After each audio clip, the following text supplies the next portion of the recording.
स्वागत है आपका अपने YouTube channel sky preparation hub पर। तो आज हम लोग इंटरमीडिएट वार्षिक परीक्षा 2026 के लिए होम साइंस का हम शुरुआत करेंगे। हमारा जो ज्योग्राफी है और जो हिस्ट्री है वह पूरी तरह से हम समाप्त कर चुके हैं और उसमें जो लॉन्ग आंसर टाइप क्वेश्चन है उसको क्या करेंगे कि तीनों का एक साथ जो है हम बुक से उसको क्लियर करेंगे। चूँकि उसमें है कि लॉन्ग आंसर टाइप क्वेश्चन में आपका लंबा समय एक ही प्रश्न में लग जाता है, तो उसको समाप्त करने में कितना आपको लेक्चर पढ़ना पड़ेगा। तो उसको लॉन्ग क्वेश्चन को हम थोड़ा तेज़ी से खींचेंगे, लेकिन पहले ये हमारा होम साइंस समाप्त हो जाए।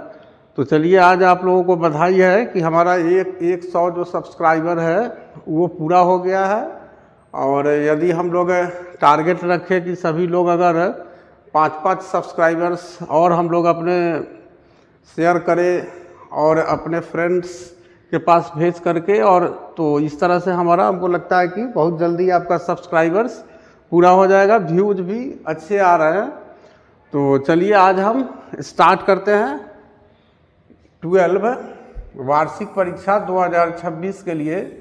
आज होम साइंस का हम वस्तुनिष्ठ प्रश्न शुरू करते हैं, जिसमें आपको 1 से 70 तक सेक्शन ए में आपको वस्तुनिष्ठ प्रश्न है 1 से 70 तक, जिसका हम थोड़ा सा तेज गति से इसमें अध्ययन करेंगे। क्योंकि होम साइंस में आपको वन लाइनर क्वेश्चन ज़्यादा रहेगा, तो इसलिए बहुत ज़्यादा इसमें कॉन्सेप्ट का समस्या इसमें नहीं रहेगा और इसलिए थोड़ा तेज़ी से इसको हम खींच सकेंगे। तो देखिए, पहला प्रश्न है कि शीतलता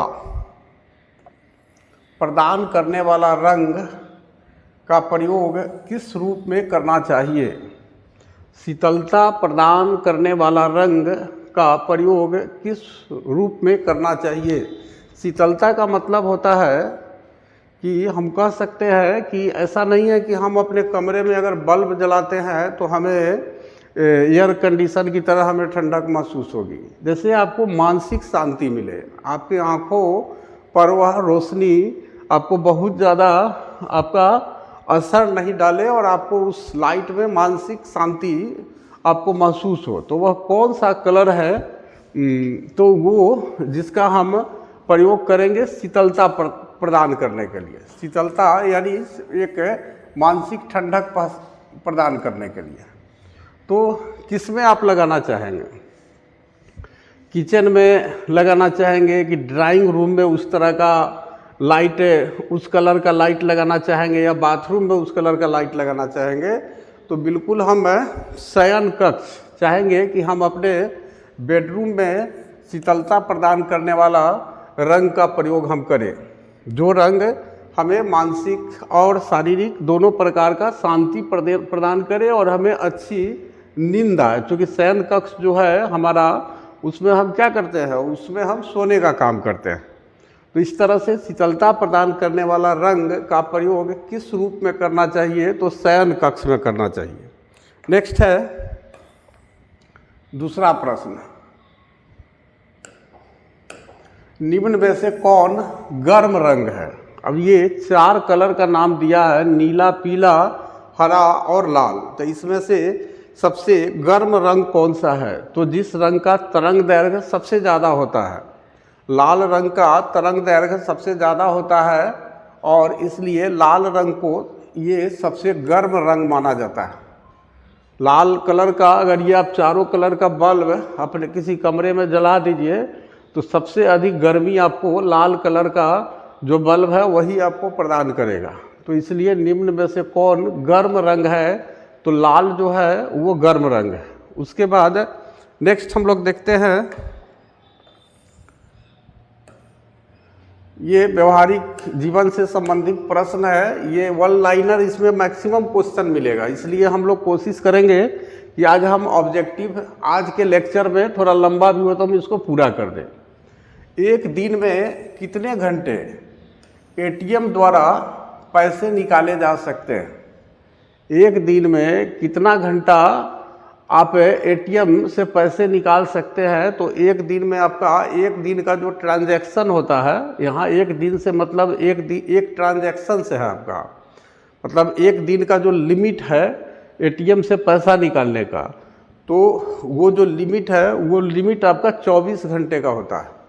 जैसे मान लीजिए कि अगर किसी एटीएम से 20,000 रुपया आपको निकालने का आपके पास अगर लिमिट है, तो 20,000 रुपया आपको जो निकालना होगा वह 24 घंटा के अंदर अगर आप निकाल लेते हैं आज, तो फिर 24 घंटा बीतने के बाद ही आप फिर अगला 20,000 निकाल सकते हैं। तो ये लिमिट से मतलब है कि एक दिन में कितने घंटे एटीएम द्वारा पैसे निकाले जा सकते हैं, तो 24 घंटे।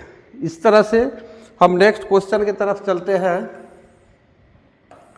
हमारा है क्वेश्चन नंबर 4। निम्न में से कौन मौद्रिक आय नहीं है?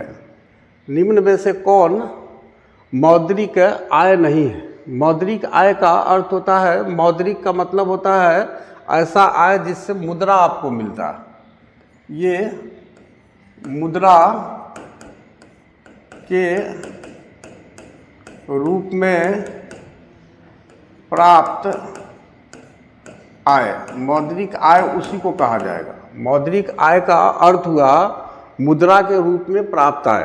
तो आपको अगर वेतन मिल रहा है तो वहाँ भी आपको पैसे ही मिलेंगे, मुद्रा ही मिलेंगे। यदि आपको किसी मकान का या दुकान का किराया मिल रहा है तो वो भी आपको मुद्रा के रूप में मिलेगा। और आपको लाभ भी जो मिलता है वो मुद्रा के रूप में मिलता है। लेकिन परिवार में अगर डॉक्टर है तो इससे आपको मुद्रा प्राप्त नहीं होगा। परिवार में अगर डॉक्टर है, परिवार में अगर वो सिर्फ देखभाल करे अपने फैमिली का, तो इसको किसी प्रकार की मौद्रिक आय नहीं होगी।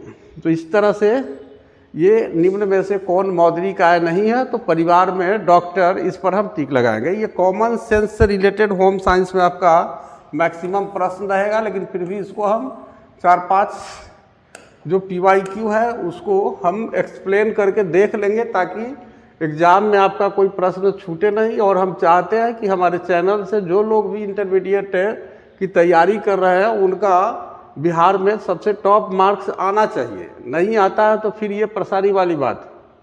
निम्न में से कौन सा कार्य नैतिकता नहीं है? मोरालिटी।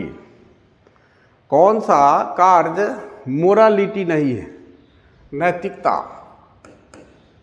कौन सा कार्य मोरालिटी में नहीं आएगा? मोरल काम कौन सा नहीं है? तो अगर आप किसी को सहयोग कर रहे हैं, मदद कर रहे हैं, तो ये एक नैतिकता की बात है, अच्छे कैरेक्टर की बात है। यदि आप अनुशासन में रह रहे हैं, डिसिप्लिन में रह रहे हैं, तो ये भी एक हाई मोरल की बात है, नैतिकता की बात है। यदि आप में प्रोडक्टिविटी है, उत्पादकता है, यदि आप उत्पादन का कार्य कर रहे हैं, तो ये भी मोरालिटी है। लेकिन अगर आप किसी से प्रतिस्पर्धा कर रहे हैं, किसी से कंपटीशन कर रहे हैं, तो ये जो है आपको नैतिकता नहीं है। प्रतिस्पर्धा में क्या होता है कि हमारे अंदर जेलस इशू आ जाता है, एक जलन की भावना आ जाती है। तो प्रतिस्पर्धा हमें नहीं करना चाहिए। हमारे अपने प्रोडक्टिविटी, अपने जो उत्पादन है या हमारा जो अपना डेवलपमेंट है उस पर ध्यान देना चाहिए। क्योंकि प्रतिस्पर्धा अगर आप करेंगे तो एक से प्रतिस्पर्धा करेंगे तो उससे भी उसके बराबर जब आप पहुंच जाएंगे तो फिर दूसरा आपके पास कॉम्पिटिटिव खड़ा हो जाएगा। तो पूरा जीवन आपका प्रतिस्पर्धा में, जलन में, तनाव में समाप्त हो जाएगा। इसलिए आप अपना वर्क कीजिए, दूसरे से बहुत ज़्यादा कॉम्पिटिटिव होने की ज़रूरत नहीं है। आप अपना ईमानदारी से, अनुशासन में रह करके आप अपना काम कीजिए, आपको सफलता निश्चित रूप से मिलेगी। तो निम्न में से कौन सा कार्य नैतिकता नहीं है? तो ये 3 नैतिकता है और प्रतिस्पर्धा जो है वो नैतिकता नहीं है। अब चलते हैं 6ठे प्रश्न की तरफ। क्वेश्चन नंबर 6 देखिए। अच्छे शिष्टाचार है। अच्छे शिष्टाचार है। शिष्टाचार का अर्थ हुआ एक सभ्यता के साथ किया गया व्यवहार, एक सभ्य व्यवहार जिसको कहा जाता है, उसी को हम अच्छे शिष्टाचार में गिनते हैं। तो अगर सिर्फ आप अच्छा शब्द बोल रहे हैं तो वो भी एक शिष्टाचार है। यदि आप अच्छा कर्म कर रहे हैं तो वो भी एक शिष्टाचार है। तो इस तरह से अगर देखेंगे तो दोनों जो है आपको अच्छे शिष्टाचार का, आपका शब्द और कर्म दोनों, आपका शब्द भी अच्छा होना चाहिए और आपका कर्म भी अच्छा होना चाहिए। यानी आप अपने शब्द से किसी को तकलीफ़ नहीं पहुंचाइए और अपने कर्मों से भी किसी को तकलीफ़ नहीं पहुंचाइए। तो इसी दोनों को हम अच्छे शिष्टाचार के अंतर्गत हम गिनेंगे। नेक्स्ट है, लंबा दिखने के लिए कपड़ों पर धारियाँ होनी चाहिए। बहुत लोग नाटक कद का होता है, तो अगर आप चाहते हैं कि हम लंबा दिखें तो आपका जो कपड़ा का जो लाइनिंग होता है, जो चेक होता है, जिसको चेक बोलते हैं, धारी जो होता है बना हुआ कपड़ा पर, तो वो धारी कैसा होना चाहिए। देखिए होम साइंस में कितना वैज्ञानिक ढंग का हमें ज्ञान प्रदान कर रहा है। तो लंबा होना चाहिए। यदि आप लंबा दिखना चाहते हैं तो आपके कपड़ों पर जो चेक का जो ये होगा वो लंबा वाला चेक अगर है तो आप जो है लंबा दिखने लगेंगे। आपका हाइट बाहर से देखने वाला को ऐसा नहीं कि आपका लंबाई बढ़ जाएगा, लेकिन आपका जो लुक है वो लुक आपका ऐसा लगेगा कि आप पहले से लंबा दिख रहा है, यदि आप लंबी धारी वाले कपड़ों को पहनते हैं तो इस तरह से लंबा दिखने के लिए कपड़ों पर धारियाँ होनी चाहिए। तो कैसी होनी चाहिए? लंबी होनी चाहिए। नेक्स्ट है 8वां नंबर क्वेश्चन।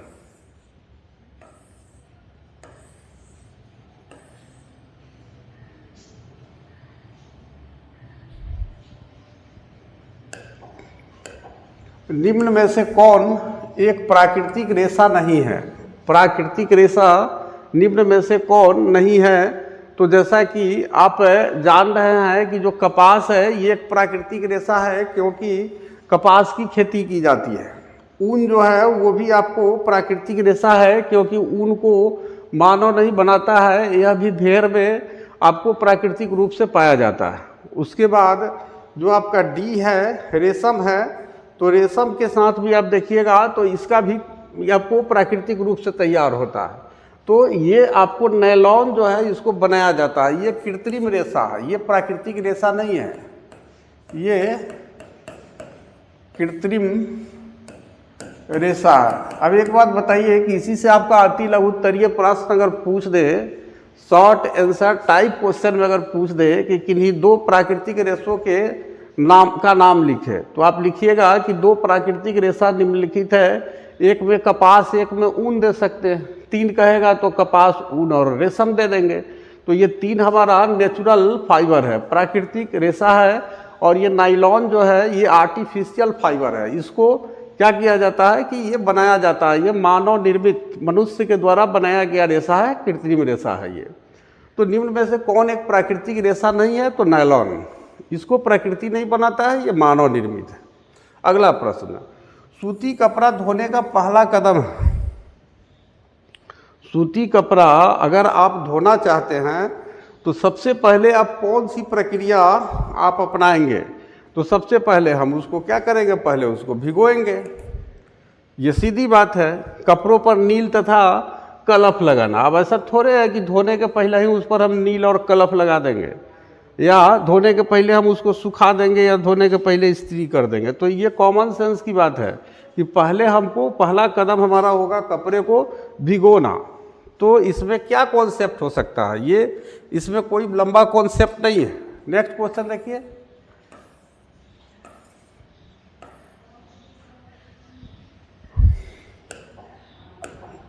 नियमित धुलाई से वस्त्र बने रहते हैं। अगर आप नियमित रूप से धुलाई करते हैं, रेगुलर रूप से यदि आप अपने कपड़ों की धुलाई करते हैं तो आपके कपड़े साफ रहेंगे, आपके कपड़े दुर्गंध मुक्त भी रहेंगे। दुर्गंध मुक्त का अर्थ हुआ कि आपके कपड़ों से बदबू नहीं आएंगे, दुर्गंध मुक्त रहेगा, दुर्गंध फ्री। और रोगाणु रहित, रोगाणु सहित नहीं रहेगा, रोगाणु रहित रहेगा। आप अगर नियमित धुलाई कीजिएगा तो उसके रोगाणु भी मर जाएंगे। तो इस तरह से साफ भी रहेंगे, दुर्गंध मुक्त भी रहेंगे और रोगाणु रहित भी रहेंगे। तो नियमित धुलाई से वस्त्र बने रहते हैं। कैसा? इनमें से सभी, यानी साफ भी बने रहते हैं, दुर्गंध मुक्त भी बने रहते हैं और रोगाणु रहित भी बने रहते हैं। तो इस तरह से चलते हैं हम 11वें प्रश्न की तरफ कि घर में कपड़े धोने से निम्न में से किसकी बचत होती है? घर में यदि आप कपड़ों की धुलाई करते हैं तो आपको किस चीज़ की बचत होती है? तो आप यहाँ देख रहे हैं कि समय तो हमें लगता है, लेकिन आप कपड़े को धोने के लिए यदि आप धोबी को देने जाएंगे तो उसमें भी तो आपको टाइम लगेगा। एक बार आप देने जाएंगे, फिर घर लौटेंगे, फिर आप लेने जाएंगे, फिर आपको घर लौटेंगे, और वो कितना दिन में धो करके देगा, वो अपने ऐसा नहीं कि आप गए और आपका कपड़ा लेकर धोने चला गया। तो कम समय में आप कपड़े को धो ले सकते हैं अपने घर पर। घर में कपड़े धोने से निम्न में से किसकी बचत होती है? समय की भी बचत होती है, धन की। आप किसी को कहिएगा कि भाई हमारे पास टाइम नहीं है कपड़ा धोने का, तो ये आप 4 दिन आपको लग जाएगा। 4 दिन का टाइम वेस्ट हो रहा है दूसरे के यहाँ 3 दिन या 2 दिन या 1 दिन ही। लेकिन आप अपने घर पर अगर धो लेते हैं तो आप चलिए 2-3 घंटा में, अगर धूप अच्छा है तो सूख करके तैयार हो जाएगा। और यदि आप धोबी के यहाँ देने जाते हैं तो वहाँ भी तो उसको सूखने में टाइम लगेगा। ऐसा नहीं कि बरसात आप ही को परेशान करेगा, उसको नहीं करेगा। तो घर में कपड़े धोने से निम्न में से किसकी बचत होती है? समय की बचत होती है, धन की भी बचत होती है, साबुन की भी बचत होती है। साबुन की भी आपको बचत होती है। या साबुन बचेगा? नहीं, साबुन नहीं बचेगा। घर में कपड़े धोने से अगर देखा जाए तो हमको सबसे ज़्यादा अगर देखा जाए तो ये धन, ये सही तो समय भी होना चाहिए, लेकिन ये साबुन तो हमारा खर्च होगा, तो साबुन की बचत होती है, ये बात नहीं है। ये धन की बचत होती है, हमको पैसे नहीं लगेंगे, सिंपल सी बात है।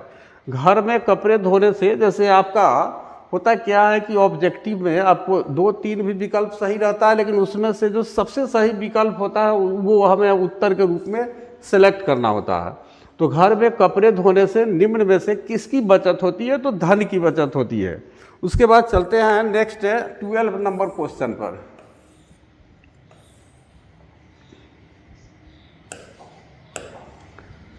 कच्चे रंगों के कपड़े धोते समय पानी में क्या मिलाया जाता है?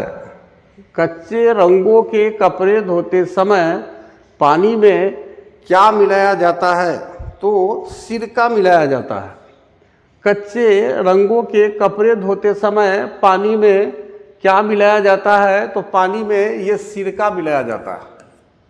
अगर कच्चे रंगों के कपड़े हैं, ऐसे कपड़े हैं जो पकाए गए रंगों से आपको नहीं रंगा गया है, उस कपड़ा को कच्चे रंगों से यदि उस कपड़ा को रंगा गया है तो फिर उसको धोने में हम सिरका मिला देंगे। तो सिरका मिलाने से क्या होगा कि कपड़ा आपको मुलायम हो जाएगा।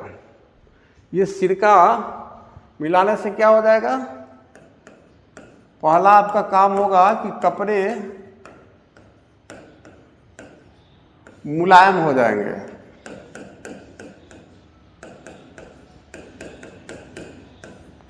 उसके बाद क्या होगा? जो जिद्दी धब्बे हैं वे हट जाएंगे, साफ हो जाएंगे वो। अगर आप सिरका मिला दीजिएगा तो कपड़ा जो है वो मुलायम भी हो जाएगा और उस पर जो जिद्दी धब्बा होता है वो धब्बा भी हट जाएगा और उसके बाद बदबू भी समाप्त हो जाएगा। सिरका मिला देने से कपड़ा बदबू रहित हो जाएगा, बदबू रहित हो जाएगा। तो इस तरह से ये 3 तरह के हमें फायदे होंगे यदि कच्चे रंगों के कपड़े धोते समय हम पानी में सिरका को मिला दे तो। अगला प्रश्न, निम्न में से किन कपड़ों को इस्त्री करने की आवश्यकता नहीं होती है? सूती कपड़ा को इस्त्री करने की, आयरन करने की आवश्यकता तो होती है। रेशमी का कपड़ा जो होता है इसको भी आयरन करने की आवश्यकता होती है। नायलॉन के कपड़े को भी आयरन करने की आवश्यकता होती है, लेकिन ये जूट है। अगला वाला जो ऑप्शन नीचे जो देख रहे हैं आप, ये जूट है। ये जूट से बना हुआ, यानी जूट यानी पटुआ जिसको बोलते हैं आप, जूट से जिससे बोरा बनता है। आप सूती का ये जूट वाला जो बोरा देखते हैं तो इससे बना हुआ, अगर उस पर बोरा पर आप इस्त्री कीजिएगा तो थोड़े बहुत ज़्यादा प्लेन हो जाएगा। तो ये जूट से बने हुए जो कपड़े हैं इस पर हमको इस्त्री करने की, आयरन करने की कोई आवश्यकता नहीं होती है। ऐसे ही मोड़ मार करके हम उस तरह के इसके कपड़े भी लोग पहनते हैं। आपको एक हम लोग देखते थे, एक पंथ है हिंदुओं में, सनातन धर्म से एक पंथ निकला था। उस पंथ का नाम आपको जय गुरुदेव करके था। तो जय गुरुदेव वाले जो ये लोग थे ना, ये लोग क्या करते थे, यही जूट बोरा वाला कपड़ा जो है ये पहनते थे। तो इनके कपड़े को इस्त्री करने की कोई आवश्यकता नहीं थी। तो इस तरह से हम चलते हैं अगले प्रश्न की तरफ।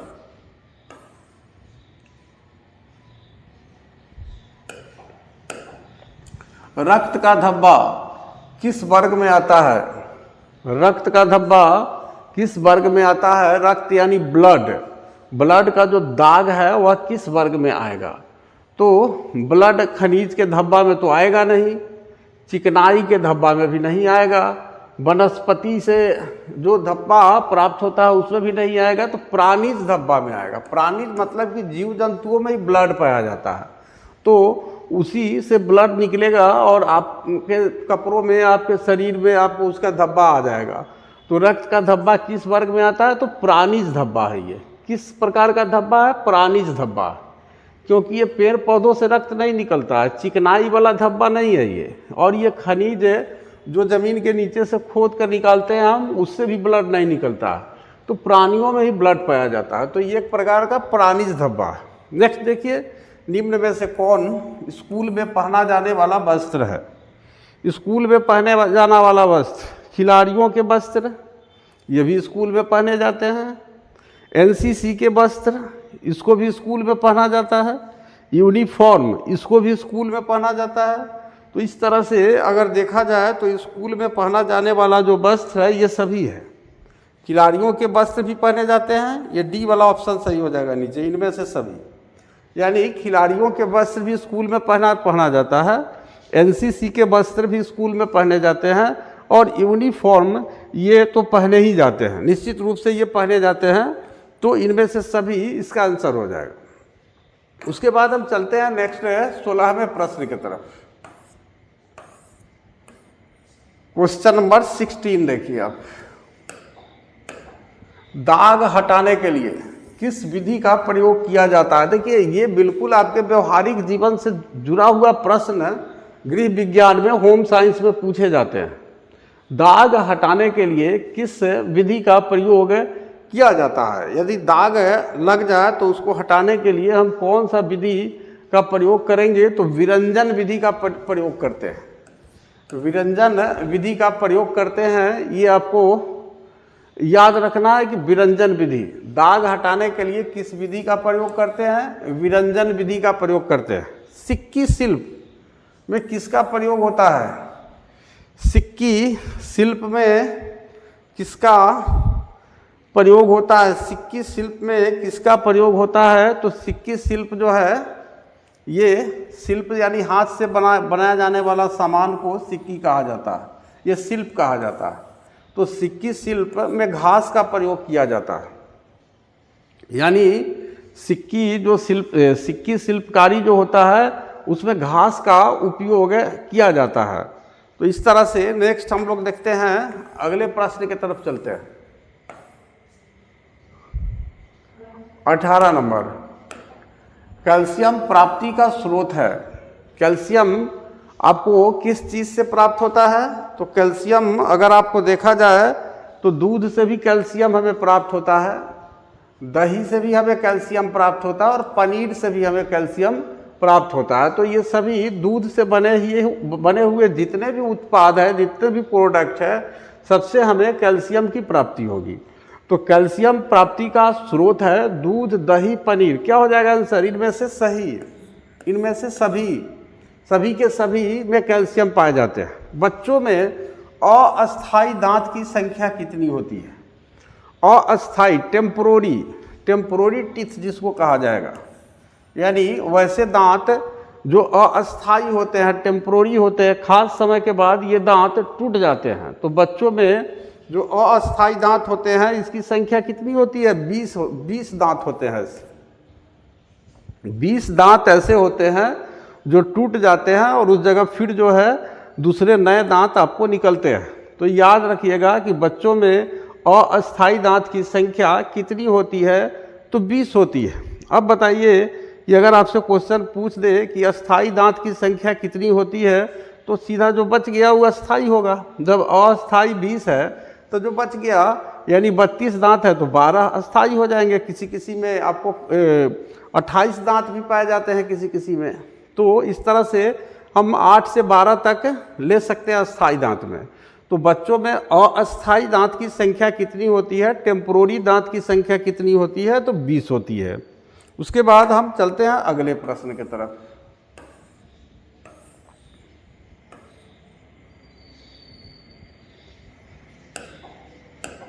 निम्न में से कौन पाचन तंत्र की गड़बड़ी है?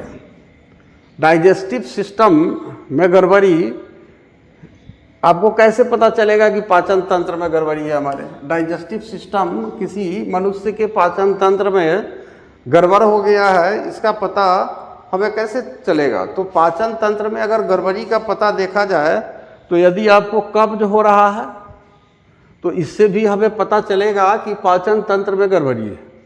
यदि आपको उल्टी हो रहा है, इसका भी अर्थ होता है कि पाचन तंत्र में गड़बड़ी है। यदि आपको अपच हो गया, यानी भोजन ठीक से नहीं पच रहा है, तो इसका भी अर्थ होता है कि पाचन तंत्र की गड़बड़ी है। तो निम्न में से कौन पाचन तंत्र की गड़बड़ी है? तो कब्ज, उल्टी आना, अपच, इनमें से सभी। 20 का आंसर हो जाएगा इनमें से सभी। नेक्स्ट क्वेश्चन, निम्न में से कौन हार्मोन का कार्य है? हार्मोन का कार्य, हार्मोन्स का कार्य क्या होता है? तो प्रजनन, प्रजनन, रिप्रोडक्शन। ये प्रजनन की जो क्षमता होती है या ये आपको हार्मोन्स के कारण ही मानव में आपको पैदा होती है। वृद्धि और विकास, मानव जो बढ़ता है और वो विकसित होता है, डेवलप करता है, ये भी हार्मोन्स के कारण ही होता है। उसके बाद भावनाएं एवं मनोदशा, कभी कभी आपका जो मनोदशा है, मूड है आपका, तो मूड कभी कभी बहुत अच्छा रहता है और कभी कभी मूड बहुत बिगड़ जाता है और कभी कभी मूड कुछ अजीब टाइप का हो जाता है। और आपके अंदर जो भावनाएं आती है, चाहे आपको किसी को जान से मारने की भावना हो या किसी के साथ बहुत ज़्यादा लगाव की भावना हो, तो ये जो भावनाएं और मनोदशा है, ये भी हार्मोन्स के ही कारण आप उत्पन्न होती है, भावनाएं और मनोदशा। तो इस तरह से देखा जाए तो हार्मोन जो है वो प्रजनन के लिए भी उत्तरदायी है, मानव के वृद्धि और जीवों के वृद्धि और विकास के लिए भी हार्मोन उत्तरदायी है, और हमारे अंदर जो भावनाएं और मनोदशा उत्पन्न होती है, इसके लिए भी हार्मोन उत्तरदायी है। तो इस तरह से निम्न में से कौन हार्मोन का कार्य है? तो ये सभी, ये चारों के, ये तीनों के तीनों हार्मोन्स के कार्य हैं। इस तरह से हम अगले प्रश्न की तरफ चलते हैं।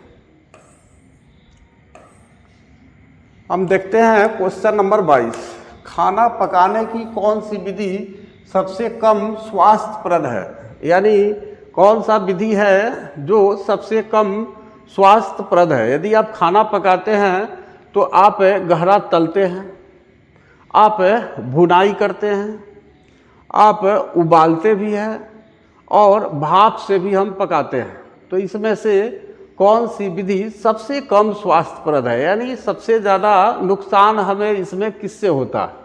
तो यानी सबसे कम स्वास्थ्यप्रद है।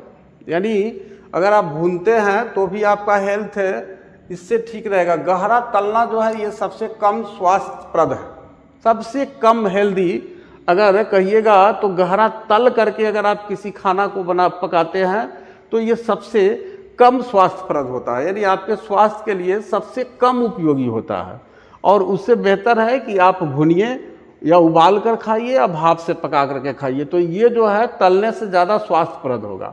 तो सबसे कम स्वास्थ्यप्रद हमको बताना था, तो गहरा तलना। उसके बाद नेक्स्ट देखिए, निम्न में से कौन खाना पकाने का कारण नहीं?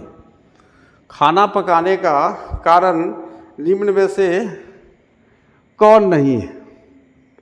तो खाना पकाने का कारण नहीं है भोजन को अधिक स्वादिष्ट बनाना। ये खाना पकाने का कारण नहीं है क्या? भोजन को अधिक स्वादिष्ट बनाने के लिए ही तो खाना पकाते हैं, तो ये तो खाना पकाने का कारण है ही। भोजन को उपयोग के लिए सुरक्षित बनाना, हम अगर भोजन को ऐसे ही ले आए जिसमें बहुत सारा उर्वरक वगैरह मिला रहता है और बिना उसको धोए धाए ऐसे ही हम खा जाए, उसको पकाए नहीं, तो वो खाना हमारे लिए नुकसानदेह होगा ना। तो भोजन को उपयोग के लिए सुरक्षित बनाना, यानी हमारे उपयोग के लिए सुरक्षित हो जाता है, आसानी से पच जाता है पकाने के बाद। तो भोजन को उपयोग के लिए सुरक्षित बनाना ये भी खाना पकाने का एक कारण ही है। तो कारण, खाना पकाने का कारण कौन नहीं है सो बताना, भोजन की मात्रा बढ़ाना, ये कारण नहीं है। क्योंकि खाना पकाने से ऐसा नहीं है कि भोजन की मात्रा आपका बढ़ जाएगा। तो भोजन की मात्रा बढ़ाने के लिए हम खाना को नहीं पकाते हैं, इससे खाना पकाने से भोजन की मात्रा नहीं बढ़ेगा। तो ये हमारा आंसर सही हो जाएगा। निम्न में से कौन खाना पकाने का कारण नहीं है? तो भोजन की मात्रा बढ़ाना। ये बिल्कुल कॉमन सेंस का प्रश्न है, और जब आपके पास एग्ज़ाम के समय ये प्रश्न आ जाए तो थोड़ा सा अपने आप को कूल रखिए, ताकि ये आपको सिलेक्ट करने में ऑप्शन आपको दिक्कत नहीं हो। फिर भी हम इतना आपको निश्चित रूप से पढ़ा देंगे कि उससे बाहर कोई प्रश्न नहीं आएगा, यह विश्वास रखिए। लेकिन फिर भी उस समय थोड़ा कॉन्शियस रहना, और एक भी प्रश्न छोड़ करके आपको नहीं आना एग्जाम से। नेक्स्ट क्वेश्चन हम लोग देखते हैं 24।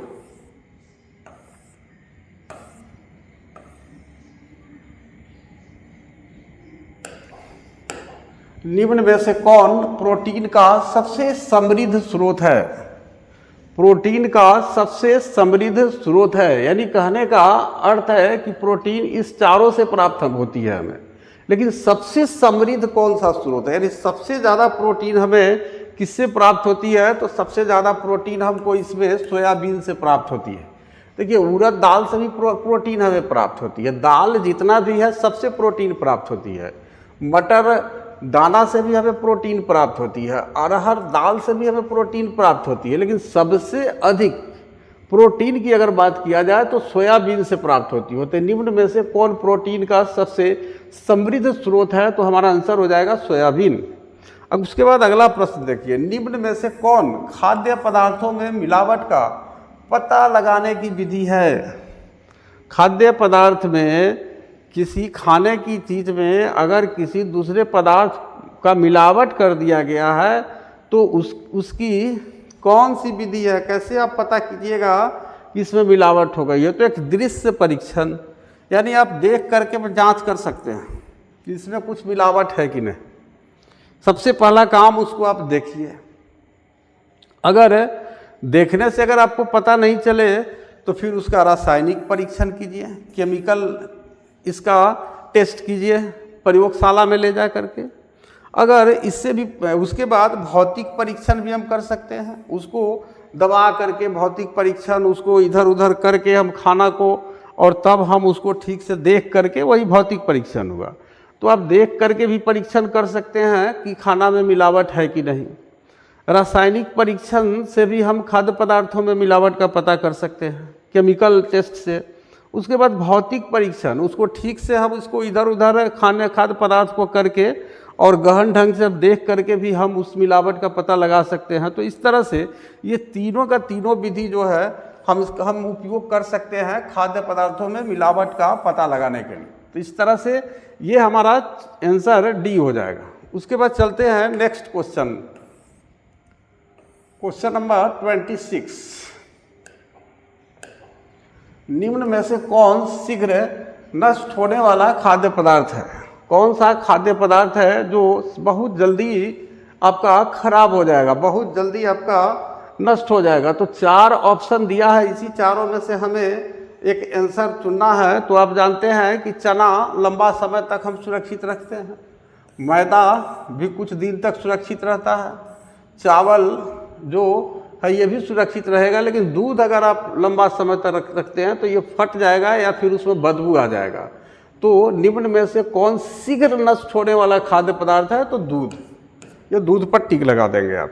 निम्न में से कौन भोजन विषाक्त होने का कारण है? फूड पॉइजन, भोजन विषाक्त हो गया, यानी आप अगर उसको खाते हैं तो खाने के बाद आप बीमार पड़ जाएंगे। तो ये उस तरह का जो भोजन है वो कौन सा भोजन है? निम्न में से कौन भोजन विषाक्त होने का कारण है? क्या कारण है कि भोजन हमारा विषाक्त हो जाता है? तो इसका हम अगर देखेंगे, कम पका हुआ भोजन, ये भी विषाक्त होता है। संक्रमित रसोई, ऐसा खाना जो उसमें पहले से संक्रमण है, संक्रमण जिसमें बैक्टीरिया वगैरह है, यानी मान लीजिए कि कोई सड़ा उड़ा हुआ चीज़ है, पहले से साग सब्जी घर में रखा हुआ और उसको हमने बना लिया, तो वो संक्रमित हो गया, वो उसका इस्तेमाल हमें नहीं करना चाहिए। तो संक्रमित रसोई। उसके बाद पके हुए भोजन को लंबी अवधि तक रखना। आप जो खाना आपने पका लिया उसको आप, जैसे क्या होता है कि उसको बसिया टाइप का हो गया, 2 दिन हो गया, 3 दिन हो गया, आप उसको खा रहे हैं, तो वो उससे भी भोजन विषाक्त हो जाएगा। तो कम पका हुआ भोजन, संक्रमित रसोई और पके हुए भोजन को लंबी अवधि तक रखना, ये तीनों कारण है भोजन विषाक्त होने का। तो निम्न में से कौन भी भोजन विषाक्त होने का कारण है? तो इनमें से सभी हमारा डी विकल्प सही आंसर हो जाएगा। उसके बाद हम चलते हैं क्वेश्चन नंबर 28 के तरफ। 28, गर्भावस्था के दौरान रक्त में किस तत्व की कमी हो जाती है? जब प्रेगनेंसी पीरियड होता है, गर्भावस्था होता है, तो उस समय ब्लड में किस तत्व की सबसे ज़्यादा कमी हो जाती है? तो गर्भावस्था के दौरान अगर देखा जाए तो रक्त में किस चीज़ की सबसे ज़्यादा कमी हो जाती है? तो वो तत्व है हमारा कैल्शियम। कैल्शियम की सबसे ज़्यादा कमी हो जाती है। इसलिए गर्भावस्था में महिलाओं को चाहिए कि वो कैल्शियम निश्चित रूप से ले। कैल्शियम नहीं लेने से क्या होगा कि बच्चों का जो हड्डियां हैं, बच्चों का आपका जो शारीरिक विकास है ठीक से नहीं हो पाएगा, और जो गर्भवती महिला है उसकी हड्डियां भी कमज़ोर हो जाएगी। तो गर्भावस्था के दौरान रक्त में किस तत्व की कमी हो जाती है? तो कैल्शियम की कमी हो जाती है। उसके बाद नेक्स्ट क्वेश्चन देखते हैं, जीवन रक्षक हार्मोन किस ग्रंथि से स्रावित होता है? जीवन रक्षक हार्मोन किस ग्रंथि से स्रावित होता है? जीवन रक्षक हार्मोन एड्रीनल ग्रंथि से आपको जीवन रक्षक हार्मोन निकलता है। जीवन रक्षक हार्मोन आपको एड्रीनल ग्लैंड से निकलता है। एड्रीनल ग्रंथि से जीवन रक्षक हार्मोन का स्राव होता है। तो याद रखिएगा कि एड्रीनल ग्रंथि से जीवन रक्षक हार्मोन का स्राव होता है। ये बहुत ही इंपॉर्टेंट है एग्जाम के लिए। जीवन रक्षक हार्मोन किस ग्रंथि से स्रावित होता है? एड्रीनल से। नेक्स्ट देखते हैं 30 नंबर। हमारा जो लघु उत्तरीय प्रश्न आएगा उसमें कॉन्सेप्ट वाला, अवधारणा वाला क्वेश्चन रहेगा। उसमें आपको आपका जो पूरे बुक है, चूँकि आप तो पूरे बुक का पढ़ रहे हैं ना, तो पूरे बुक का जब आप लघु उत्तरीय पढ़िएगा तो पूरे बुक का एक मिला जुला कॉन्सेप्ट भी आपके सामने सिलेबस का आ जाएगा। नेक्स्ट है, शिशुओं के पाचन तंत्र के लिए कौन सा दूध सबसे उपयुक्त है? ये कन्फर्म है, शिशु हो यानी छोटा बच्चा, उसके पाचन तंत्र के विकास के लिए ये 4 प्रकार के दूध दिया है। इस चारों में से कौन सा दूध जो है उसके लिए सबसे उपयुक्त है, सुटेबल है? तो माँ का दूध। बच्चों को माँ का दूध देने से उसका जो डाइजेस्टिव सिस्टम है, उसका जो पाचन तंत्र है वह मजबूत होता है और माँ के दूध को वो अच्छी तरह से पचा लेता है। नेक्स्ट है, ग्रामीण क्षेत्रों में बच्चों को टीका लगाने की व्यवस्था होती है। कहाँ पर होती है? ग्रामीण क्षेत्र में। गांव में आप देखेंगे तो बच्चों को टीका लगाने की व्यवस्था आपको स्वास्थ्य केंद्रों पर होती है, हेल्थ सेंटर पर होती है। हर जगह पंचायत में देखिएगा तो पंचायत में लगभग एक स्वास्थ्य केंद्र रहता है और वहीं पर आपको टीका लगाने की व्यवस्था होती है बच्चों की। तो 31वां प्रश्न है, ग्रामीण क्षेत्रों में बच्चों को टीका लगाने की व्यवस्था होती है कहाँ पर? स्वास्थ्य केंद्र में होती है। नेक्स्ट क्वेश्चन हम लोग देखते हैं 32 नंबर।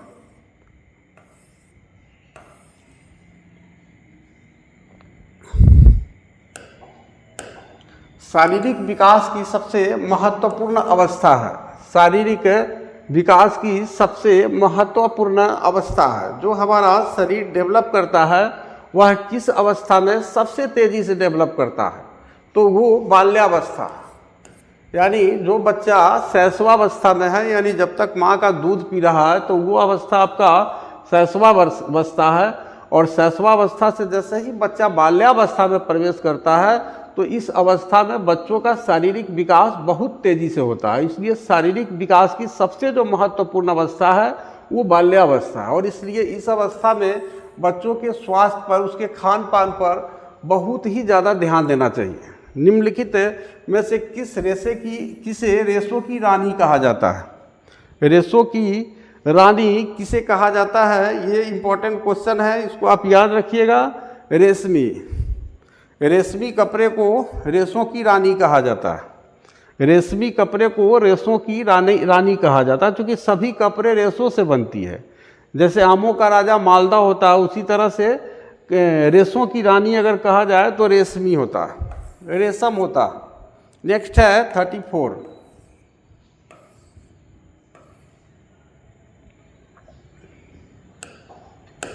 निम्नलिखित में से किस क्रिया में संदूषित जल का उपयोग नहीं करना चाहिए? किस क्रिया में संदूषित जल का प्रयोग नहीं करना चाहिए? जो पानी आपका दूषित हो गया है, कौन सा क्रिया है जिसमें आप संदूषित जल का प्रयोग नहीं करेंगे? तो पौधा में पानी देना, इसमें भी हम संदूषित जल का प्रयोग नहीं करेंगे। गाड़ी धोने के लिए भी संदूषित जल का प्रयोग नहीं करेंगे, गंदा पानी का जो दूषित हो गया है। और खाना बनाने के लिए तो बिल्कुल ही नहीं करेंगे। तो पौधों में पानी देना हो या गाड़ी धोना हो या खाना पकाना हो, कहीं पर भी हम संदूषित जल का उपयोग नहीं करना चाहिए हमें। तो इस तरह से हमारा इनमें से सभी, ये डी विकल्प इसका सही उत्तर हो गया। किस आयु समूह को आहार आयोजन की आवश्यकता नहीं होती है? किस आयु समूह को आहार आयोजन की आवश्यकता नहीं होती है? कौन सा आयु समूह है जिसको आहार आयोजन की आवश्यकता नहीं होती है? तो एक बात बताइए कि जो व्यक्ति, ये आप देख रहे हैं कि ये जो 3 है, इसके लिए आहार आयोजन की आवश्यकता होती है। बच्चा स्कूल में पढ़ता है तो उसका क्या रहता है? आहार आयोजन रहता है, मेनू रहता है उसका, एक मेनू बना हुआ रहता है। मेनू को ही आहार आयोजन कहते हैं। यानी आप रेस्टोरेंट वगैरह में भी खाने जाएंगे तो आपके टेबल पर एक मेनू रखा हुआ रहता है, उसमें आहार आयोजन रहता है। हालांकि यहाँ पर आहार आयोजन से हमारा तात्पर्य है कि हमें किस उम्र के लोगों को कौन सा डाइट उसको मिलना चाहिए और कितनी बार मिलना चाहिए और कितनी मात्रा में मिलना चाहिए। तो इसकी चर्चा आहार आयोजन में किया जाता है। तो ये जो नवजात शिशु है, इसके लिए आहार आयोजन की कोई आवश्यकता नहीं है, क्योंकि इसके लिए सिर्फ माँ का दूध ही काफ़ी होता है। और माँ का दूध अगर बच्चे को मिल जाए तो फिर उसको शरीर के लिए जितना भी उसको चाहिए पोषक तत्व वो मिल जाता है। तो किस आयु समूह को आहार आयोजन की आवश्यकता नहीं होती है? तो बच्चों को होती है, वयस्क को होती है और वृद्ध व्यक्ति को भी होता है। लेकिन ये नवजात शिशु को आहार आयोजन की आवश्यकता नहीं होती है। नेक्स्ट हम चलते हैं 36 नंबर, क्वेश्चन नंबर 36 से। क्वेश्चन नंबर 36 को हम लोग देखते हैं।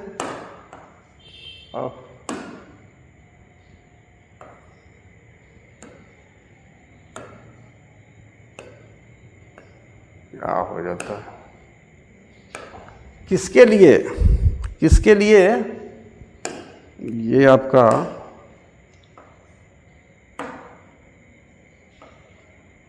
थोड़ा सा और ऊपर आ जाओ। किसके लिए मातृ एवं शिशु कल्याण केंद्र में स्वास्थ्य देखभाल की जाती है? किसके लिए मातृ एवं शिशु कल्याण केंद्र में स्वास्थ्य देखभाल की व्यवस्था की जाती है? जो मातृ एवं शिशु कल्याण केंद्र होता है, क्या होता है? मातृ एवं शिशु कल्याण केंद्र। मातृ मतलब माता और शिशु मतलब उसके बच्चे। तो माता और उसके बच्चों के कल्याण केंद्र में स्वास्थ्य की देखभाल की व्यवस्था की जाती है। यानी मातृ एवं शिशु कल्याण केंद्र में किसके स्वास्थ्य की देखभाल आपको की जाती है? तो ये बिल्कुल कॉमन सेंस की बात है कि इसका नाम ही है मातृ एवं शिशु। तो माँ एवं शिशु के स्वास्थ्य की देखभाल की व्यवस्था की जाती है यहाँ पर। आधार कार्ड पर निम्न में से किसका उल्लेख नहीं है? आधार कार्ड में निम्न में से किसका उल्लेख नहीं है? ABC। आगे देखिए, इसको बढ़ा देते हैं। तो आधार कार्ड में आपको उम्र रहता है, नाम भी रहता है और पता भी रहता है। ये जाति नहीं रहती है आधार कार्ड में। कास्ट का आपको उल्लेख नहीं रहता आधार कार्ड में। ये आप लोग अपने आधार कार्ड को देख सकते हैं कि उसमें आपका उम्र भी रहता है, आपका नाम भी रहता है उसमें, उसका एड्रेस भी रहता है, पता भी रहता है, लेकिन कास्ट नहीं रहता है, जाति नहीं रहती है उसमें। नेक्स्ट है 38, बैंक बचत जमा पर ब्याज का भुगतान कैसे किया जाता है। बैंक बचत जमा, बचत यानी सेविंग अकाउंट, बचत जमा यानी सेविंग अकाउंट पर जो बैंक है वो आपको ब्याज का भुगतान कैसे करता है, तो तिमाही करता है। 3 महीना पर आपको उसके जो भी पैसा आपके बैंक में जमा होता है बचत खाता पर, तो उसमें आपको ब्याज की राशि 3 महीना में आपको जोड़ देता है। तो बैंक बचत पर ब्याज का भुगतान कैसे किया जाता है, तो तिमाही 3 महीने पर किया जाता है। निम्न में से किसकी दैनिक आधार पर आवश्यकता नहीं होती है। डेली किसकी आवश्यकता नहीं है, तो मकर, ये झाड़ू लगाना रोज जरूरी है, दैनिक आधार पर इसकी आवश्यकता है, डेली बेस पर इसका ज़रूरत है। पोछा लगाना ये भी डेली ज़रूरत है। झाड़ना, झाड़ू वगैरह लगाना, ये झाड़ना ये भी ज़रूरी है। मकर जालों की सफाई करना, ये मकरा का जाल वगैरह जो लग जाता है जहाँ तहाँ, तो इसकी डेली सफाई करना आपको आवश्यक नहीं है। लेकिन ये बाकी झाड़ू लगाना, पोछा लगाना और झाड़ना, ये तीनों जो है हमारी दैनिक आधार पर इसकी आवश्यकता है। उसके बाद हम लोग चलते हैं नेक्स्ट क्वेश्चन नंबर 40। देखिए अब, सजावटी चित्र किस कमरे में लगाना चाहिए। तो बिल्कुल हम सजावट वाला जो चित्र होता है, ये कॉमन सेंस से जुड़ा हुआ प्रश्न है कि ड्राइंग रूम में हमें लगाना चाहिए। सजावटी जो चित्र है, सजावट का जो चित्र होता है, जो पिक्चर होता है, फोटो होता है, तो हम उसको कहाँ लगाते हैं, हम उसको अपने ड्राइंग रूम में लगाते हैं। बेडरूम या अपना जो किचन वगैरह है उसमें हम थोड़े उसको लगाते हैं। तो इस तरह से ड्राइंग रूम हो गया। निम्न में से कौन गृह सज्जा की प्रमुख शैली है। घर को सजाने की प्रमुख शैली कौन है, मेन जो उसका तरीका है क्या है, परंपरागत देसी शैली यानी पुराना देसी शैली, उसके बाद विदेशी शैली, उसके बाद मिश्रित शैली, मतलब देश का और विदेश का दोनों को मिला करके। यानी कहने का मतलब है कि हम अपने घर में कुछ पुराने चीज़ों को भी, पिक्चर वगैरह हम रखते हैं, उससे भी सजाते हैं। विदेशों के भी कुछ चित्र अच्छे लगते हैं, उसको हम लगाते हैं। और मिश्रित शैली, और ये दोनों जिसमें शामिल हो, इसको भी लगाते हैं। तो इनमें से सभी जो है ये घर को सजाने की प्रमुख शैली है। परंपरागत देसी शैली हो, चाहे विदेशी शैली हो या मिश्रित शैली हो, इन सभी तरीकों से गृह सज्जा की जाती है। तो निम्न में से कौन गृह सज्जा की प्रमुख शैली है, तो परंपरागत देसी शैली, विदेशी शैली, मिश्रित शैली, इसलिए हमारा आंसर हो जाएगा इनमें से सभी। उसके बाद हम चलते हैं नेक्स्ट क्वेश्चन की तरफ।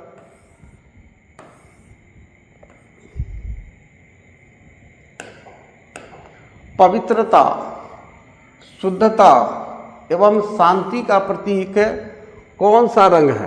पवित्रता, शुद्धता एवं शांति का प्रतीक कौन सा रंग है, तो उजला रंग है, सफ़ेद रंग।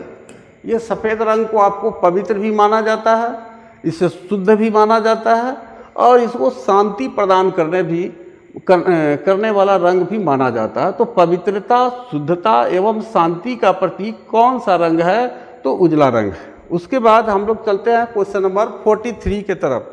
जल प्रदूषण रोकने के लिए कौन सा रासायनिक पदार्थ प्रयोग किया जाता है। जल प्रदूषण रोकने के लिए ये हम ब्लीचिंग पाउडर, जल को प्रदूषित होने से बचाने के लिए हम किसका उपयोग करते हैं, ये देख लीजिए, ये वाला है, ये ब्लीचिंग पाउडर, इसका उपयोग करते हैं। ये जल प्रदूषण को रोकता है, ये रासायनिक पदार्थ है ब्लीचिंग पाउडर। इससे हम क्या करते हैं कि पानी को प्रदूषित होने से बचाते हैं, उसमें फंगस वगैरह, बैक्टीरिया वगैरह नहीं लग पाता है। उसके बाद हम लोग चलते हैं नेक्स्ट 44 और 45। आज हमें लगता है कि ये हम टारगेट सोचे तो थे कि हम एक दिन में पूरा ऑब्जेक्टिव होम साइंस का क्लियर कर दे, लेकिन ये जो टाइम टेकन हो रहा है उसके हिसाब से लगता है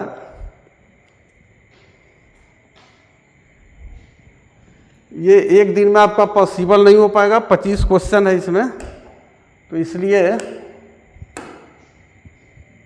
45 तक करके अब छोड़ देंगे। 25 क्वेश्चन जो बचेगा उसको हम अगले दिन के लेक्चर में इसको क्लियर कर देंगे। इस तरह से आपका होम साइंस का ऑब्जेक्टिव हो जाएगा। तब इसका थोड़ा 2 दिन 3 दिन लगेगा, दो दिन में हम कोशिश करेंगे कि इसका लघु उत्तरीय प्रश्न कर दें, और उसके बाद आपका हिस्ट्री, ज्योग्राफी और होम साइंस तीनों का जो लॉन्ग आंसर टाइप क्वेश्चन है वो एक साथ हम लोग वो देख लेंगे, उसको एक साथ कर लेंगे। निम्न में से कौन ध्वनि प्रदूषण का सबसे आम कारण है? सबसे मेन कारण ध्वनि प्रदूषण का क्या है? तो लाउड स्पीकर तो बराबर बजते नहीं हैं, पटाखा ये भी तो बराबर लोग पटाखा जलाता नहीं है, निर्माण गतिविधियां, हमेशा कंस्ट्रक्शन का काम भी तो नहीं होता, लेकिन यातायात ये कंटिन्यू होते रहता है। तो यातायात जो है ध्वनि प्रदूषण का सबसे आम कारण है, कॉमन कारण है ये। और लास्ट आज का देखिए, वस्तुओं को जलाने से कौन सी गैस उत्पन्न होती है? तो वस्तुओं को जलाने से आपको सीधा पता है कि यदि हम किसी वस्तु को जलाएंगे तो कार्बन डाइऑक्साइड गैस उत्पन्न होगा, CO2 गैस जो है ये उत्पन्न होगा। किसी भी वस्तु को अगर हम जलाएंगे तो उसमें कार्बन पाया जाता है, तो जैसे ही आप उसको जलाइएगा उसमें का कार्बन निकलेगा और ऑक्सीजन के कांटेक्ट में आकर के क्या होगा, कार्बन डाइऑक्साइड गैस उत्पन्न होगा। तो चलिए, इस तरह से आज हमने होम साइंस का क्वेश्चन नंबर 1 से लेकर के 45 तक को किया, और इसमें 70 ऑब्जेक्टिव प्रश्न है। तो जो बचे हुए ऑब्जेक्टिव प्रश्न है उसको हम लोग अगले लेक्चर में इसको क्लियर करेंगे। और इसी के साथ हम आज का लेक्चर यही समाप्त करते हैं। और बिल्कुल 100 सब्सक्राइबर्स पूरा होने के लिए आप लोगों को बहुत बहुत बधाई। और आप लोगों से पुनः रिक्वेस्ट करेंगे कि और भी अपने दोस्तों के बीच लक्ष्य बनाइए कि कम से कम कहीं भी अपने रिलेशन के हो या किसी दूसरे स्कूल के हो, आपके जो फ्रेंड्स हो, उनको कम से कम 5 तक आप लिंक भेजिए, ताकि क्या होगा कि वो चैनल को सब्सक्राइब करे और वो पढ़े, और आपका चैनल जब मजबूत होगा तो फिर लंबे समय तक फिर हम आप लोगों के लिए इसको हम बढ़ा पाएंगे। तो चलिए, इसी के साथ हम आज का लेक्चर यहीं समाप्त करते हैं।